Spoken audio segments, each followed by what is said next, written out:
is not really explained. But I tend to believe that it means people who treat one another as they should be treated. And so that's the Jewish idea about entrance to heaven, is that heaven is not a place that is open only to Jews. And it's not a place that's open only to someone because of what they believe. It's a place that is open to all people who act as they should in the world. Maybe just a quick comment too. As I was saying earlier, our perspective basically is that good works is our response to what God has done. That's pretty much the Lutheran perspective, that our good works are not meritorious, but in gratefulness for all that God has done, we want to live that life of love. And we try to live that, really following that command of love. What does it mean to love our neighbors, love God, love our neighbors? Which I commented on earlier, so in fairness. Well, what is your name, sir? Ken Kaiser. Ken. Ken, what you mentioned about Abraham attaining piety because of his faith only, you have read part of the Abraham's life then. What Abraham has done, apart from accepting God by his reasoning, he went through lots of trials and tribulations. His work is so great. Rabbi mentioned about his hospitality. He was known as father of hospitality, that he did so much, and he instituted so many good things. Brushing the teeth is Abrahamic religion, Abrahamic tradition. Knocking the door before you entering the house is Abrahamic tradition. So he introduced how human beings should live. He showed them how to live this life properly. So it's not by faith, but it's action. But as far as the Muslims are concerned, how do you attain salvation? Number one, you believe in one God. That's the basic premise. That's the fundamental bedrock principle of Islam, that you do not take partners to God. It is a great sin to take partners to God, that He is one and only. And there is a saying in Holy Quran, if Professor is here, Inamul Hafsab, that he could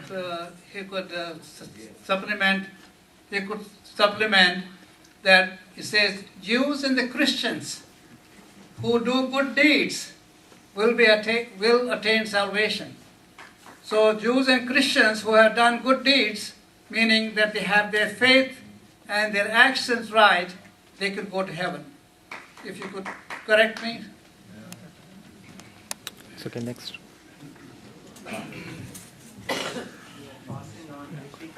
Oh, lady.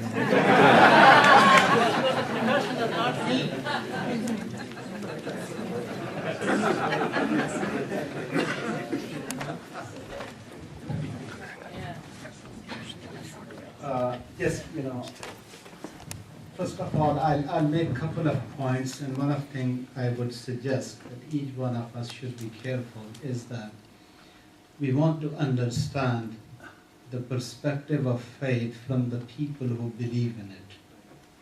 And we should not be judgmental on other people's religion.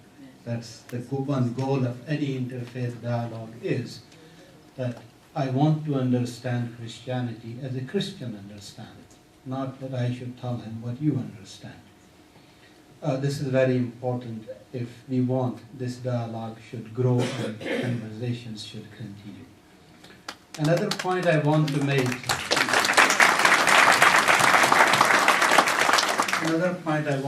is that each of our religions do have a kind of intellectual frame of mind.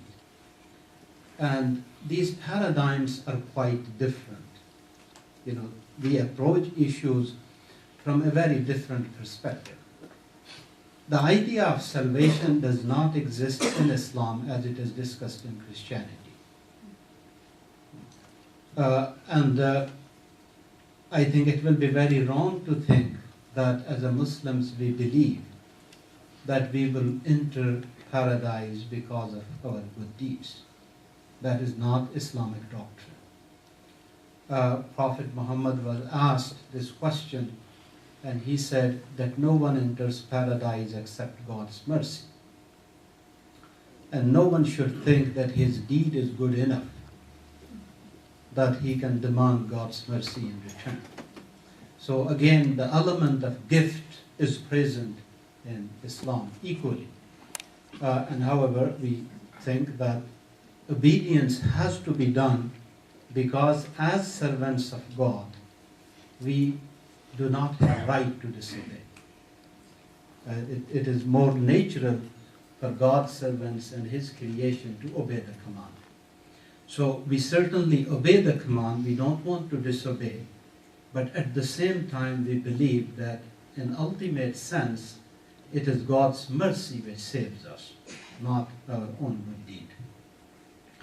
Another point is that this concept, particularly in classical Islam, is not discussed the way sometimes it's debated in common culture. Because in general, Quran Kareem, the scripture of Islam, prohibits us very clearly to put ourselves in God's position. That where we should decide who will enter paradise and who will not enter paradise. There are many verses in Quran in which Prophet Muhammad is told that your responsibility is to convey the message of God, but judgment is only God's domain. Okay? And therefore, as a Muslims, we do not believe that I will necessarily go to paradise because I am a Muslim. Because we do believe that the decision, it depends upon God, and God, how He will decide.